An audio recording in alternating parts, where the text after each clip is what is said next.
बोलो नरसिंह भगवान की जय। 47वां अध्याय श्री राम अवतार की कथा। श्री राम के जल से लेकर विवाह तक के चरित्र। श्री मार्कंडे जी बोले, राजन, अब मैं भगवान विष्णु के उस शुभ अवतार का वर्णन करूंगा जिसके द्वारा देवताओं के लिए कंटक स्वरूप रावण अपने गणों सहित मारा गया। तुम ध्यान से सुनो। ब्रह्मा जी के मानस पुत्र जो महामुनि पुलत्स्य जी है, उसके विश्वा नामक पुत्र हुआ। विश्रवरा का पुत्र राक्षस रावण हुआ। समस्त लोकों को रुकने वाला महावीर रावण विश्ववरा से उत्पन्न हुआ था। वह महान तप से युक्त होकर समस्त लोकों पर धावा करने लगा। राजन, उसने इंद्र सहित समस्त देवताओं, गंधर्वों और किन्नरों को जीत लिया था। यक्षों और दानवों को भी अपने वशीभूत कर लिया। नरश्रेष्ठ उस दुरात्मा ने देवता आदि की सुंदरी स्त्रियां और नाना प्रकार के रत्न भी हर लिए। बलाभिमानी रावण ने युद्ध में कुबेर को जीतकर उनकी पूरी लंका और पुष्पक विमान पर भी अधिकार जमा लिया। उस लंकापुरी में दशमुख रावण राक्षसों का राजा हुआ। उसके अनेक पुत्र हुए जो अपरिमित बल से सपत्र थे। राजन, लंका में जो कोई करोड़ महाबली और पराक्रमी राक्षस निवास करते थे, वह सभी रावण का सहारा लेकर देवता, पितृ, मनुष्य, विद्याधर और यक्षों का दिन रात संहार किया करते थे। नराधीप समस्त चराचर जगत है उसके भय से भीत और अत्यंत दुखी हो गया था। नरेश, इसी समय जिनका पुरुषार्थ प्रतिहत हो गया था, वह इंद्र सहित समस्त देवता, महर्षि, सिद्ध, विद्याधर, गंधर्व, किन्नर, गुहाक, सर्प, यक्ष तथा जो अन्य स्वर्गवासी थे, वह ब्रह्मा और शंकर जी को आगे करके क्षीर सागर के उत्तम तट पर गए। वहां उस समय देवता लोग भगवान की आराधना करके हाथ जोड़कर खड़े हो गए। फिर ब्रह्मा जी ने गंध, पुष्प आदि सुंदर उपचारों द्वारा भगवान वासुदेव की, विष्णु की आराधना की और हाथ जोड़कर प्रणाम करके वह उनकी स्तुति करने लगे। ब्रह्मा जी बोले, जो क्षीर सागर में निवास करते थे, सर्प की शैया पर सोते थे, जिनके दिव्य चरण भगवती श्री लक्ष्मी जी के कर कमलों द्वारा सहलाए जाते थे, उन भगवान विष्णु को नमस्कार है।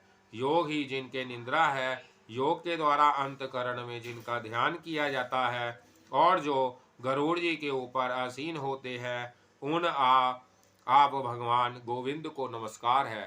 क्षीर सागर की लहरें जिनके शरीर का स्पर्श करती है, जो श्रांग नामक धनुष धारण करते हैं, जिनके चरण कमल के समान है तथा जिनकी नाभि से कमल प्रकट हुआ है, उन भगवान विष्णु को नमस्कार है। जिनके सुंदर चरण भक्तों द्वारा पूजित हैं, जिन्हें योग प्रिय है तथा जिनके अंग और नेत्र सुंदर है, उन भगवान लक्ष्मीपति को बारंबार नमस्कार है। जिनके केश, नेत्र, ललाट, मुख और कान बहुत ही सुंदर है, उन चक्रपाणी भगवान श्रीधर को प्रणाम है। जिनके वक्षस्थल और नाभि मनोहर है, उन भगवान पद्मनाभ को नमस्कार है। जिनकी भौहें सुंदर, शरीर मनोहर और दांत उज्ज्वल है, उन भगवान श्रांग धनवा को प्रणाम है। रुचिर पिंडलियों वाले दिव्य रूपी धारण भगवान केशव को नमस्कार है। जो सुंदर नखों वाले परम शांत और सदीधाओं के आश्रय है, उन भगवान गदाधर को नमस्कार है। धर्म प्रिय भगवान वामन को बारंबार प्रणाम है। असुर और राक्षसों के हंता उग्र नरसिंह रूपधारी भगवान को नमस्कार है। देवताओं की पीड़ा हरने के लिए भयंकर कर्म करने वाले तथा रावण के संहारक आप भगवान जगन्नाथ को प्रणाम है। मार्कंडे जी कहते हैं, ब्रह्मा जी के द्वारा इस प्रकार स्तुति की जाने पर भगवान हर्षिकेश प्रसन्न हो गए और अपना स्वरूप प्रत्यक्ष दिखाकर वह भगवान ब्रह्मा जी से बोले, पितामह, तुम देवताओं के साथ किस लिए यहाँ आए हो? ब्राह्मण, जो कार्य आ पड़ा हो और जिसके लिए तुमने मेरी स्तुति की है, वह बताओ। समस्त लोगों को उत्पन्न करने वाले भगवान विष्णु के द्वारा इस प्रकार प्रश्न किए जाने पर संपूर्ण देवगणों के साथ विराजमान ब्रह्मा जी ने उन जगन्नाथ से कहा। ब्रह्मा जी बोले, विभो, दुरात्मा रावण ने समस्त जगत में भीषण संहार मचा रखा है। उस राक्षस ने इंद्र सहित देवताओं का कई बार परास्त किया है। रावण के प्रश्नवर्ती राक्षसों ने असंख्य मनुष्यों को खा लिया और उनके यज्ञों को दूषित कर दिया। स्वयं रावण ने सैकड़ों हजारों देव कन्याओं का अपहरण किया है। कमल नयन चूंकि आपको छोड़कर दूसरे देवता रावण का वध करने में समर्थ नहीं है, अतः आप ही उसका वध करें। ब्रह्मा जी के इस प्रकार कहने पर भगवान विष्णु उनसे यों बोले, ब्राह्मण, मैं तुम लोगों के हित के लिए जो बात कहता हूँ उसे ध्यान देकर सुनो। पृथ्वी पर सूर्य वंश में उत्पन्न श्रीमान दशरथ नाम से प्रसिद्ध जो पराक्रमी राजा है, मैं उन्हीं का पुत्र होऊंगा। सत्यम रावण का वध करने के लिए मैं अंशतः 4 स्वरूपों में प्रकट होऊंगा। विशिष्टपष्टा ब्रह्मा जी, आप सभी देवताओं को आदेश दे दे कि वह अपने अंश से वानर रूप में अवतरित हो। इस प्रकार करने से ही रावण का संहार होगा। देवदेव भगवान के यो कहने पर लोक पितामह ब्रह्मा जी तथा अन्य देवता उनको प्रणाम करके मेरु शिखर पर चले गए और पृथ्वी तल पर अपने अंश से वानर रूप में अवतरित हुए। तदंतर पुत्रहीन राजा दशरथ ने वेद के पारगामी मुनियों द्वारा पुत्र की प्राप्ति कराने वाले पुतेश्रिया नामक यज्ञ का अनुष्ठान कराया। तब भगवान की प्रेरणा से अग्निदेव सुवर्ण पात्र में रखी हुई होम की खीर हाथ में लिए कुंड से प्रकट हुए। मुनियों ने वह खीर ले ली और मंत्र पढ़ते हुए उसके 2 सुंदर पिंड बनाए। उन्हें मंत्र से अभिमंत्रित कर उन दोनों पिंडों को कौशल्या तथा कैकेयी के हाथ में दे दिया। महामते, पिंड भोजन के समय उन दोनों रानियों ने दोनों पिंडों में से थोड़ा थोड़ा निकालकर सौभाग्यवती सुमित्रा को दे दिया। फिर उन तीनों रानियों ने विधि पूर्वक उन क्षीर पिंडों का भोजन किया। उन देव निर्मित पिंडों का भाषण करने के कारण उन सभी रानियों ने उत्तम धर्म धारण किए।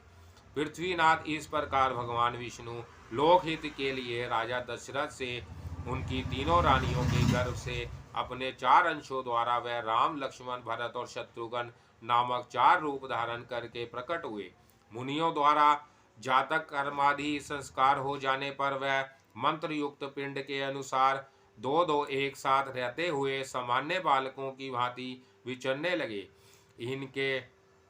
इनमें राम और लक्ष्मण सदा एक साथ रहते थे।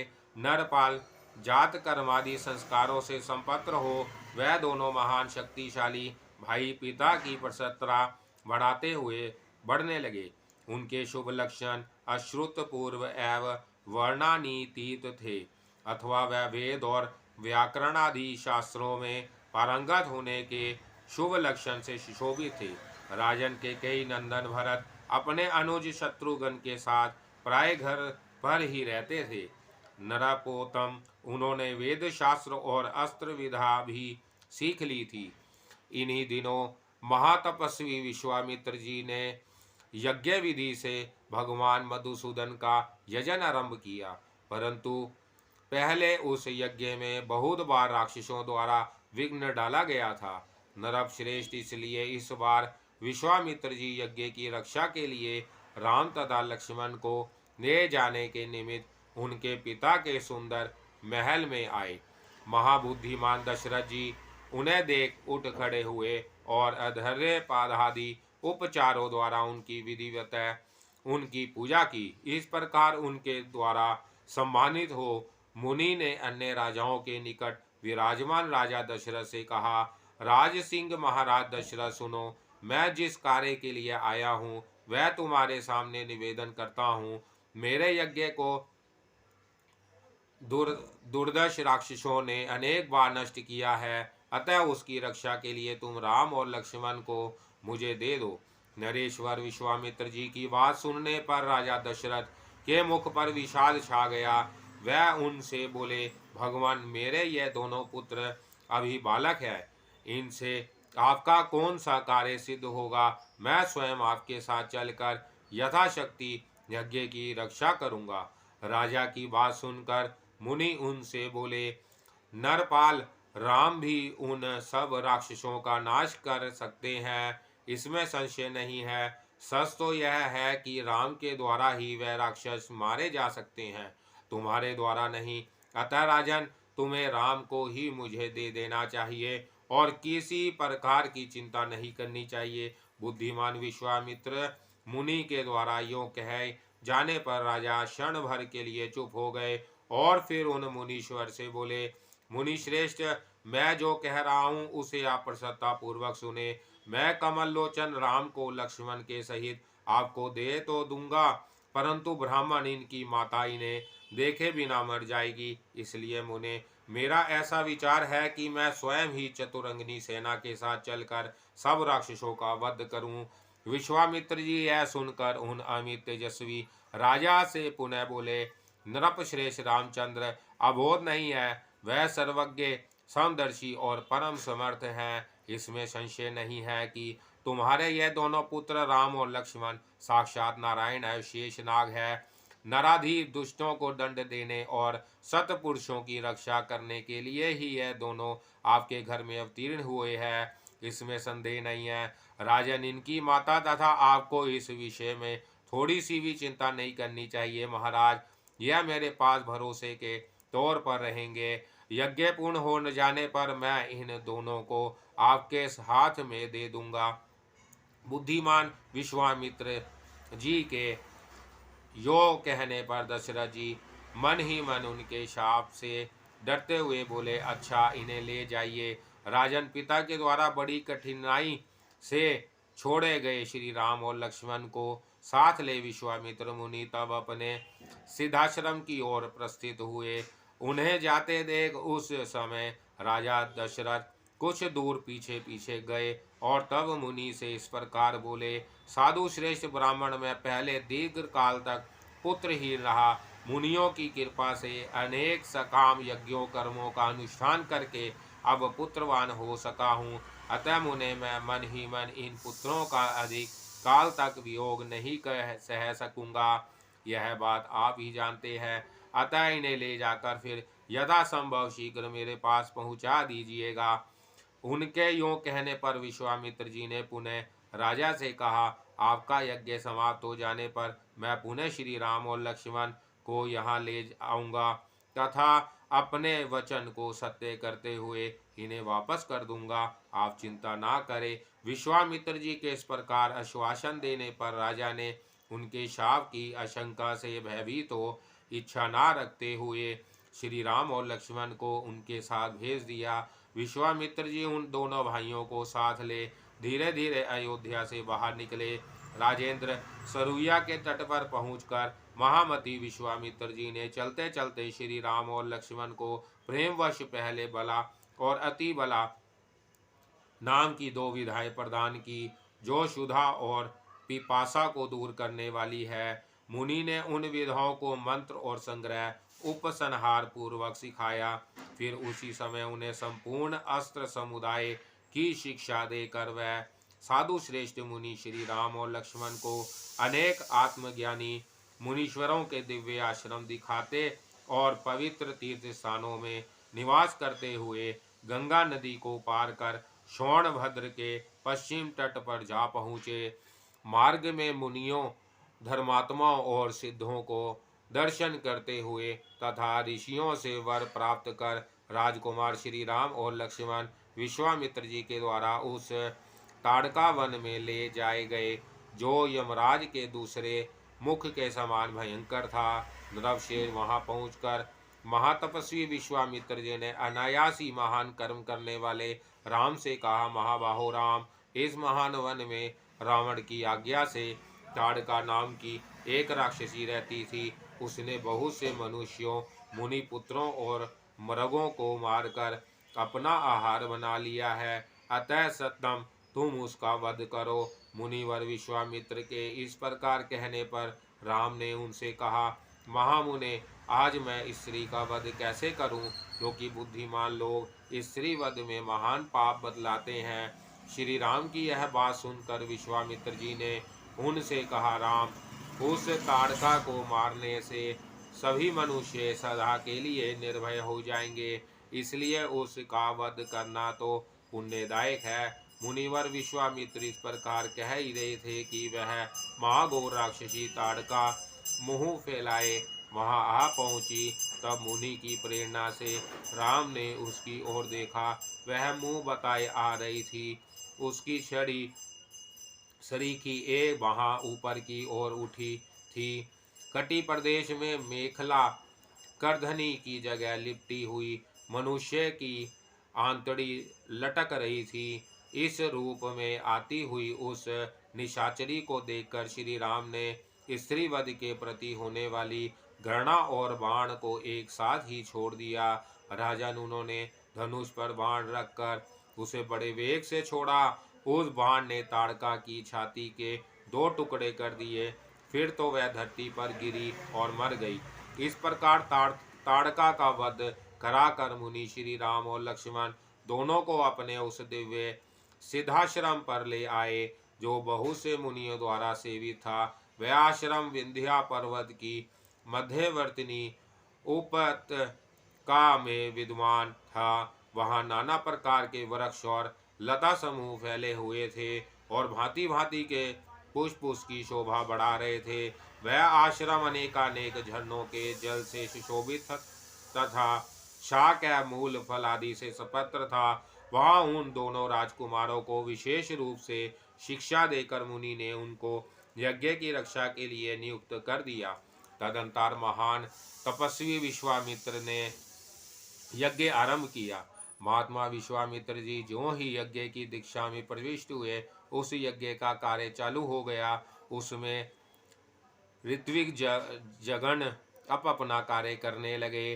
तब रावण के द्वारा नियुक्त मारीच, सुबाहु तथा अन्य बहुत से राक्षसगण यज्ञ नष्ट करने के लिए वहां आए। उन सब को वहां आया जान कमल नयन श्री राम ने बाण मारकर सुबाहु नामक राक्षस को जो धाराशाही कर दिया, वह अपने शरीर से रक्त की वर्षा सी करने लगा।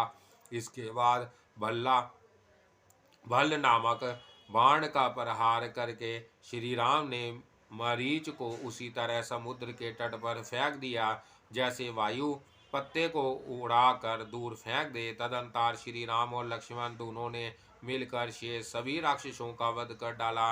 इस प्रकार श्री रामचंद्र जी के द्वारा यज्ञ की रक्षा होती रहने से महायशस्वी विश्वामित्र ने उस यज्ञ को विधिवत पूर्ण करके ऋषि त्वजों का दक्षिणार्थ से पूजन किया।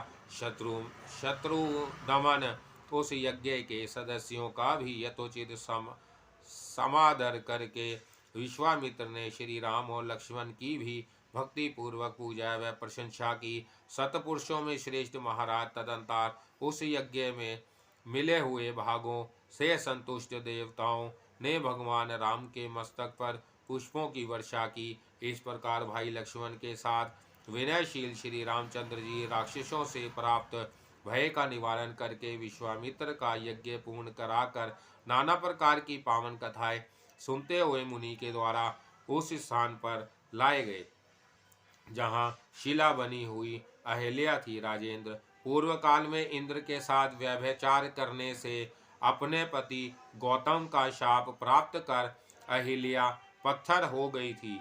उस समय राम का दर्शन पाते ही वह शाप से मुक्त हो पुनः अपने पति गौतम के पास चली गई।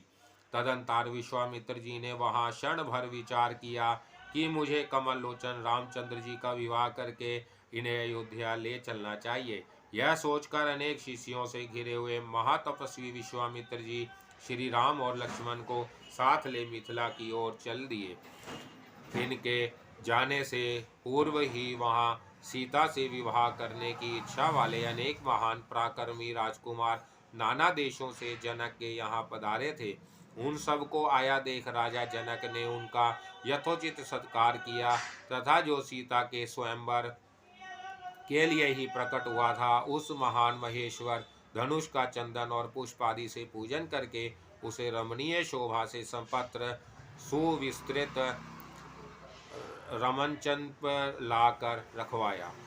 तब राजा जनक ने वहां पधारे हुए उन समस्त राजाओं के प्रति उच्च स्वर से कहा, राजकुमारों, जिनके खींचने से यह धनुष टूट जाएगा, यह सर्वांग सुंदरी सीता उसी की धर्मपत्नी हो सकती है। महात्मा जनक के द्वारा ऐसी बात सुनाई जाने पर वह नरेशगण क्रमशः उस धनुष को लेकर चढ़ने का प्रयत्न करने लगे, परंतु बारी बारी से उस धनुष द्वारा ही झटके खाकर कांपते हुए वह दूर गिर जाते थे। राजा ने इससे उन सभी भूपालों को वहां बड़ी लज्जा हुई। नरेश्वर उन सब के निराश हो जाने पर वीर राजा जनक उस शिव धनुष को यथास्थान रखवा कर श्री राम के आगमन की प्रतीक्षा में वहां ही ठहरे रहे। इतने में विश्वामित्र जी मिथिला नरेश के राजभवन में आ पहुँचे। जनक ने श्री राम, लक्ष्मण तथा शिष्यों से युक्त विश्वामित्र जी को अपने भवन से आया देख उस समय उनकी विधिवत पूजा की। फिर ब्राह्मण का अनुसरण करने वाले तथा लावण्य आदि गुणों से लक्षित रघुवंश नाथ बुद्धिमान श्री राम एवं शील सदाचार आदि गुणों से युक्त महामती लक्ष्मण का भी यथा योग्य पूजन करके जनक जी मन ही मन बहुत प्रसन्न हुए। तत्पश्चात सोने के सिंहासन पर सुखपूर्वक बैठकर छोटे बड़े शिष्यों से घिरे हुए मुनिवर विश्वामित्र जी से वह बोले, भगवान, अब मुझे क्या करना चाहिए? मार्कंडे जी कहते हैं, राजा जनक की यह बात सुनकर मुनि ने उनसे कहा, महाराज, ये राजा राम साक्षात भगवान विष्णु है। तीनों लोकों की रक्षा के लिए यह दशरथ के पुत्र रूप से प्रकट हुए हैं। अतः देव कन्या के समान सुशोभित होने वाली सीता का ब्याह तुम इन्हीं के साथ कर दो। परंतु राजेंद्र नराधीप, तुमने सीता के विवाह में धनुष तोड़ने की शर्त रखी है। अतः अब इस शिव धनुष को लाकर यहाँ उसकी अर्चना करो।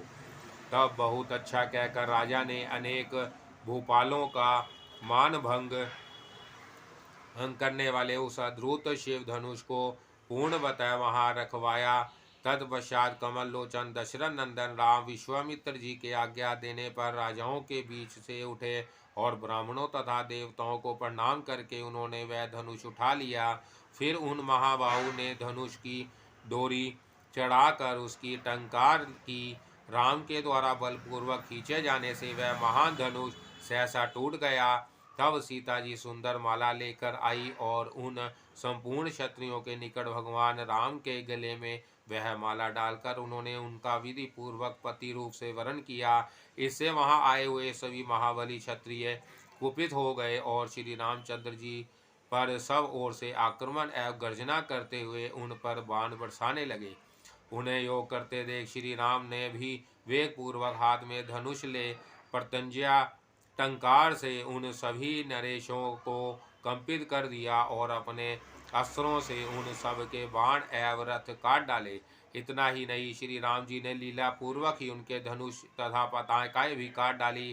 तदंतर मिथिला नरेश भी अपनी सारी सेना तैयार करके उन संग्राम में जमाता श्री राम की रक्षा करते हुए उनके पृष्ठ पोषक हो गए। इधर महावीर लक्ष्मण ने भी युद्ध में उन राजाओं को मार भगाया तथा उनके हाथी घोड़े और बहुत से रथ अपने अधिकार में कर लिए। अपने वाहन छोड़कर भागे जाते हुए उन राजाओं को मार डालने के लिए लक्ष्मण उनके पीछे दौड़े। तब उन्हें मिथिला नरेश जनक और विश्वामित्र जी ने मना कर दिया। राजाओं की सेना पर विजय पाए हुए महावीर श्री राम को लक्ष्मण सहित ले राजा जनक ने अपने सुंदर भवन में प्रवेश किया। उसी समय उन्होंने राजा दशरथ के पास एक दूत भेजा। दूत के मुख से सारी बातें सुनकर राजा को सब वृत्तांत ज्ञात हुआ। तब श्रीमान राजा दशरथ अपनी रानियों और पुत्रों को साथ ले हाथी घोड़े और रथ आदि वाहनों से संपन्न हो सेना के साथ तुरंत ही मिथिला में पधारे। राजन जनक ने भी राजा दशरथ का भली भांति सत्कार किया। फिर विधि पूर्वक जिनके पानी ग्रहण की शर्त पूरी की जा चुकी थी, उस अपनी कन्या सीता को राम के हाथ में दे दिया। तत्पश्चात अपनी अन्य 3 कन्याओं को भी, जो परम सुंदरी आभूषणों से अलंकृत थी, लक्ष्मण आदि 3 भाइयों के साथ विधि पूर्वक ब्याह इस प्रकार विवाह कर लेने के पश्चात कमल लोचन श्री राम अपने भ्राताओं माताओं और बलवान पिता के साथ कुछ दिनों तक नाना प्रकार के भोजनादि से सत्कृत हो मिथिलापुरी में रहे। फिर महाराज दशरथ को अपने पुत्रों के साथ अयोध्या जाने के लिए उत्कंठित देख राजा जनक ने सीता के लिए बहुत सा धन और दिव्य रत्न देकर श्री राम के लिए अत्यंत सुंदर वस्त्र, क्रिया कुशल हाथी घोड़े और दास दिए एवं दासी के रूप में बहुत सी सुंदरी स्त्रियां भी अर्पित की। उन बलवाल भूपाल ने बहुत से रत्न व आभूषणों द्वारा विभूषित सुंदरी साध्वी पुत्री सीता को रथ पर चढ़ाकर वेद ध्वनि तथा अन्य मांगलिक शब्दों के साथ विदा किया। अपनी दिव्य कन्या सीता को विदा कर राजा जनक दशरथ जी तथा विश्वामित्र जी मुनि को प्रणाम करके लौट आए। तब जनक की अति सौभाग्यशालिनी रानियां भी अपनी कन्याओं को यह शिक्षा देकर कि सुबह तुम पति की भक्ति तथा सास ससुर की सेवा करना, उन्हें उनकी सासुओं को सौंप नगर में लौट आई। कहते हैं तदंतर यह सुनकर कि राम अपनी प्रबल सेना के साथ अयोध्यापुरी को लौट रहे हैं, परशुराम जी ने उनका मार्ग रोक लिया। उन्हें देखकर सभी राजपुरुषों का हृदय कातर हो गया। नरेश्वर परशुराम के भय से राजा दशरथ भी अपनी स्त्री तथा परिवार के साथ दुखी और शोकमग्न हो गए। तब उत्कृष्ट तपस्वी ब्रह्मचारी महामुनि वशिष्ठ जी दुखी राजा दशरथ तथा अन्य सब लोगों से बोले। वशिष्ठ जी ने कहा, तुम लोगों को यहाँ श्री राम के लिए तनिक भी चिंता नहीं करनी चाहिए। पिता माता भाई अथवा अन्य भ्रतजन ने थोड़ा सा भी खेद ना करे। नरपाल, यह श्री रामचंद्र जी साक्षात भगवान विष्णु हैं। समस्त जगत की रक्षा के लिए ही इन्होंने तुम्हारे घर में अवतार लिया है, इसमें संदेह नहीं है। जिनके नाम मात्र का कीर्तन करने से संसार रूपी भय निवृत्त हो जाता है, वह परमेश्वर ही जहाँ साक्षात मूर्तिमान होकर विराजमान है, वहाँ भय आदि की चर्चा भी कैसे की जा सकती है। प्रभु, जहाँ श्री रामचंद्र जी की कथा मात्र का भी कीर्तन होता है, वहाँ मनुष्यों के लिए संक्रामक बीमारी और अकाल मृत्यु का भय नहीं होता। वशिष्ठ जी इस प्रकार कह ही रहे थे कि भृगुवंशी परशुराम जी के सामने खड़े हुए श्री रामचंद्र जी से कहा, राम, तुम अपना यह राम नाम त्याग दो अथवा मेरे साथ युद्ध करो। उनके यों कहने पर रघुकुल नंदन श्री राम ने मार्ग में खड़े हुए उन परशुराम से कहा, मैं राम नाम कैसे छोड़ सकता हूँ, तुम्हारे साथ युद्ध ही करूँगा, संभल जाओ। उनसे इस प्रकार कहकर कमल लोचन श्री राम अलग खड़े हो गए और उन वीरवर ने उस समय वीर परशुराम के सामने ही धनुष की प्रत्यंचा की टंकार की। तब परशुराम जी के शरीर से वैष्णव तेज निकलकर सब प्राणियों के देखते देखते श्री राम के मुख में समा गया। उस समय भृगुवंशी परशुराम ने श्री राम की ओर देख प्रसन्न पूर्वक होकर कहा, महाबाहु श्री राम, आप ही राम हैं। अब इस विषय में मुझे संदेह नहीं है। प्रभु, आज मैंने आपको पहचाना। आप साक्षात विष्णु ही इस रूप में अवतरित हुए हैं। वीर, अब आप अपने इच्छा अनुसार जाइए, देवताओं का कार्य सिद्ध कीजिए और दुष्टों का नाश करके साधु पुरुषों का पालन कीजिए। श्री राम, अब आप स्वेच्छा अनुसार चले जाइए, मैं भी तपो वन को जाता हूँ। यों कहकर परशुराम जी दशरथ आदि के द्वारा मुनि भाव से पूजित हुए और तपस्वी के लिए वन में निश्चय करके महेंद्र चल को चले गए। तब समस्त बारातियों तथा महाराज दशरथ को महान हर्ष प्राप्त हुआ और वह श्री रामचंद्र जी के साथ अयोध्यापुरी के निकट पहुँचे। उधर संपूर्ण पुरवासी मंगलमय अयोध्या नगरी को सब और दिव्य सजावट से सुसज्जित करके शंख और दुंदुभी आदि गाजे बाजे के साथ उनकी अगवानी के लिए निकले। नगर के बाहर आकर वह रण में अजय श्री राम जी को पत्नी सहित नगर में प्रवेश करते हुए देखकर आनंद मग्न हो गए और उन्हीं के साथ अयोध्या में प्रविष्ट हुए। तत्पश्चात मुनिवर विश्वामित्र जी ने श्री राम और लक्ष्मण दोनों भाइयों को अपने निकट आया हुआ देखकर उन्हें अपने पिता दशरथ तथा विशेष रूप से उनकी माताओं को समर्पित कर दिया। तब राजा दशरथ द्वारा पूजित होकर मुनि श्री विश्वामित्र जी सहसा लौट जाने के लिए उद्यत हुए। इस प्रकार महामती मुनि विश्वामित्र जी ने छोटे भाई लक्ष्मण तथा भार्या सीता के साथ श्री राम जी को, जो अपने पिता को एकांत प्रिय थे, समर्पित कर दिया और उनके समक्ष बारंबार उनका गुणगान करके हंसते हुए वह अपने श्रेष्ठ सिद्धाश्रम को चले गए। बोलो नरसिंह भगवान की जय, रामचंद्र भगवान की जय, हनुमान जी की जय। बोलो नरसिंह भगवान की जय। 46वां अध्याय परशुराम अवतार की कथा। मार्कंडे जी बोले, राजन, अब मैं भगवान विष्णु के जामदग्नि परशुराम नामक शुभ अवतार का वर्णन करता हूँ, जिसने पूर्व काल में क्षत्रिय वंश का उच्छेद किया था। उस प्रसंग को सुनो। नरेश्वर, पहले की बात है, क्षीर सागर के तट पर देवताओं और महाभाग ऋषियों ने भगवान विष्णु की स्तुति की। इससे वह जमदग्नि मुनि के पुत्र के रूप में अवतीर्ण हुए। वह भगवान संपूर्ण लोकों में परशुराम नाम से विख्यात थे और दुष्ट राजाओं का नाश करने के लिए ही इस भूतल पर अवतीर्ण हुए थे। उनके अवतार से पूर्व राजा कृतवीर्य का पुत्र कृतवीर्य हुआ था, जिसने दत्तात्रेय की आराधना करके सार्वभौम राज्य प्राप्त कर लिया था। एक समय वह महाभाग नरेश जमदग्नि ऋषि के आश्रम पर गया। उसके साथ चतुरंगिनी सेना थी।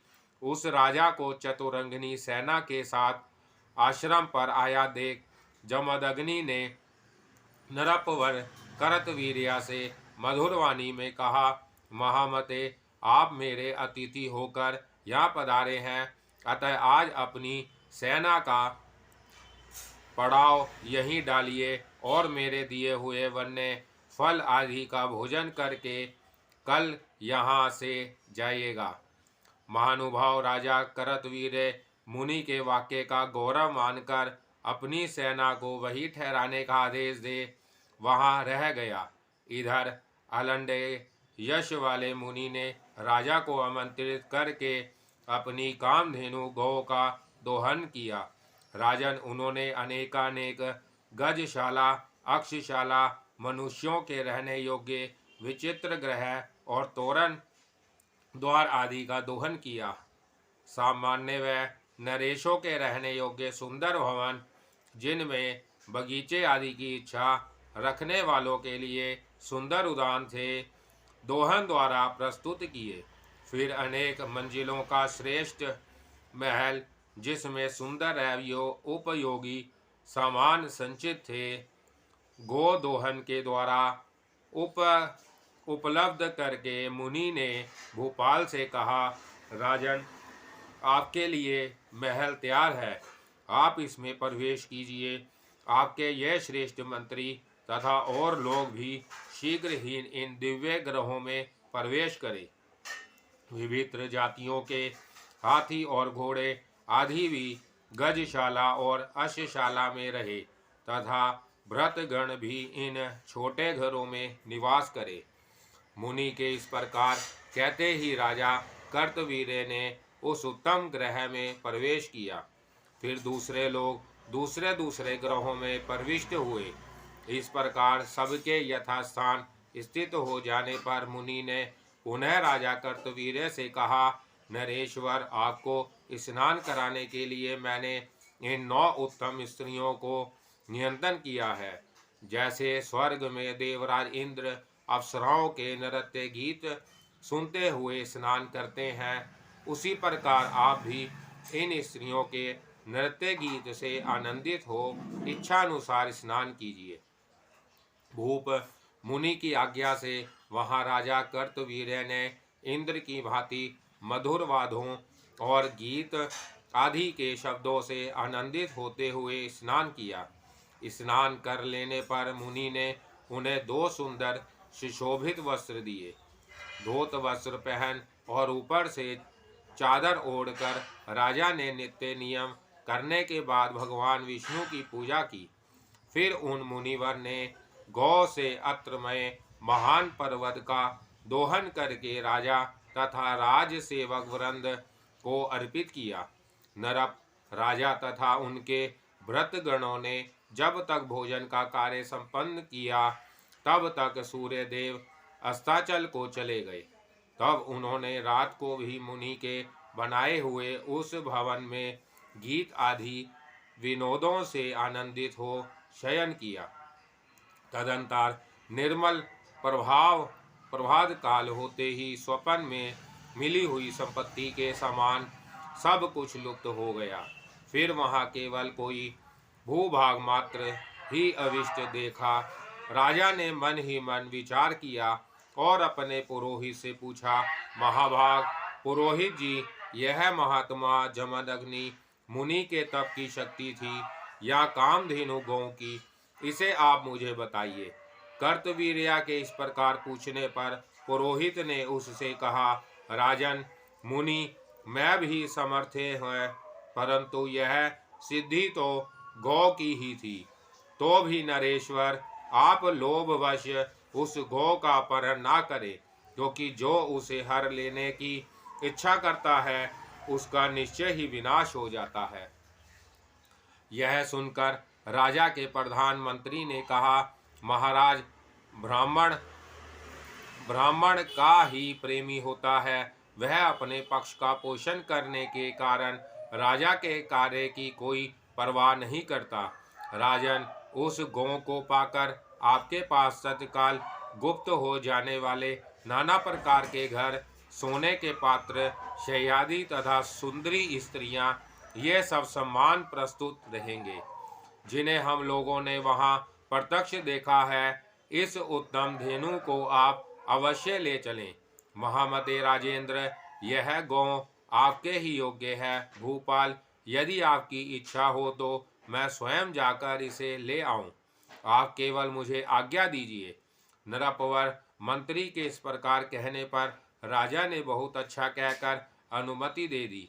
फिर राजमंत्री आश्रम पर जाकर गौ का अपहरण करने लगा। तब जमदग्नि मुनि ने उसे सब ओर से मना किया, किंतु उसने उनकी बात ना मानते हुए कहा, माँ बुद्धिमान ब्राह्मण, यह गौ राजा के योग्य है, अतः इसे राजा को ही दीजिए। आप तो साग और फल खाने वाले हैं, आपको इस गाय से क्या काम है। यो कहकर मंत्री उस गौ को बलपूर्वक ले जाने लगा। राजन, तब उस मुनि ने स्त्री सहित आकर उसे पुनः रोका। इस पर उस दुष्टात्मा और ब्रह्मा हत्यारे मंत्री ने उस मुनि का वध करके गौ को जो ही ले जाना चाहा, त्यो ही वह दिव्य गौ आकाश मार्ग से चली गई और राजा मन ही मन शुद्ध होकर महिष्मती नगरी को लौट आया। राजन, उस समय मुनि की पत्नी दुख से पीड़ित होकर अत्यंत विलाप करने लगी और प्राण त्याग देने की इच्छा से अपनी कुक्षी उदर में उसने 21 बार मुक्का मारा। माता का विलाप सुनकर परशुराम जी वन से फूल आदि लेकर हाथ में कुल्हाड़ी लिए उसी समय आए और माता से बोले, माँ, इस प्रकार छाती पीटने की आवश्यकता नहीं है, मैं सब कुछ शकुन से जान गया हूँ। उस दुष्ट मंत्री वाले दुराचारी राजा अर्जुन का मैं अवश्य वध करूँगा। मात, चूंकि तुमने अपनी कुक्षी में 21 बार प्रहार किया है, इसलिए मैं इस भूमंडल के क्षत्रियों का 21 बार संहार करूँगा। इस प्रकार प्रतिज्ञा करके फरसा लेकर वह वहाँ से चल दिए और महिष्मतीपुरी में जाकर उन्होंने राजा कर्तवीर्य अर्जुन को ललकारा। तब वह अनेक अक्षरोहिणी सेना के साथ युद्ध के लिए आया। वहां उन दोनों में महाभयानक रोमांचकारी युद्ध हुआ, जो सैकड़ों अस्त्र शस्त्रों के प्रहार से व्यापक तथा मांस खाने वाले प्राणियों को आनंद देने वाला था। उस समय परशुराम जी अपने में अचिंतन स्वरूप परम ज्योतिर्मय कारण मूर्ति भगवान विष्णु की भावना करके महान बल और पराक्रम से संपन्न हो गए। उन्होंने परम आश्चर्यमय पुरुष प्रकट करते हुए करतवीर्या की संख्या क्षत्रियों से युक्त संपूर्ण सेना को मारकर भूमि पर गिरा दिया और रोष से भरकर करतवीर्य की समस्त भुजाएं काट डाली। उसके बहुवन का उच्छेद हो जाने पर भृगुनंदन परशुराम ने उसका मस्तक भी धड़ से अलग कर दिया। इस प्रकार वह चक्रवर्ती राजा कर्तवीर्य श्री भगवान विष्णु के हाथ से वध को प्राप्त होकर दिव्य रूप धारण करके श्री सपत्र एवं दिव्य चंदनों से अनुलिप्त होकर दिव्य विमान पर अड़ूर हो विष्णु धाम को प्राप्त हुआ। फिर महान बल और पराक्रम वाले परशुराम जी ने भी इस पृथ्वी के क्षत्रियों का 21 बार संहार किया। इस प्रकार क्षत्रियों का वध करके उन्होंने भूमि का भार उतारा और संपूर्ण पृथ्वी महात्मा कश्यप जी को दान कर दी। इस प्रकार मैंने तुमसे यह जमदग्नि परशुराम नामक अवतार का वर्णन किया। जो भक्ति पूर्वक इसका श्रवण करता है वह सब पापों से मुक्त हो जाता है।